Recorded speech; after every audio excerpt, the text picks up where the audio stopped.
Welcome to Kenton's videos. Enjoy the video. In this video, I will explain how to unlock your Hyundai Santa Fe door.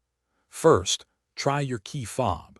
Simply press the unlock button once to open the driver's door, or press it twice within a few seconds to unlock all doors. This is the quickest and most common method. Make sure your key fob has a working battery for reliable operation, as a dead battery will prevent remote unlocking. If your key fob isn't working, perhaps due to a dead battery, you can always use the physical key. Locate the keyhole, usually on the driver's side door handle.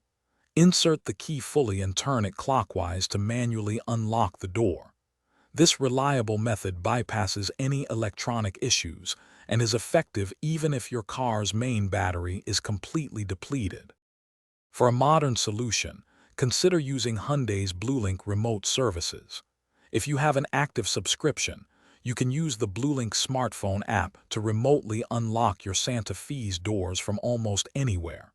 Simply open the app, select your vehicle, and initiate the unlock command. This is incredibly convenient if you've locked your keys inside and are away from your vehicle. If all else fails, it's best to call for professional help.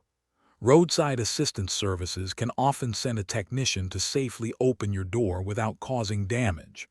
Alternatively, a certified locksmith has specialized tools and expertise to unlock your Hyundai Santa Fe quickly and efficiently. Always avoid attempting to force the door open yourself, as this can lead to costly repairs. Thanks for watching. Consider subscribing if we helped you.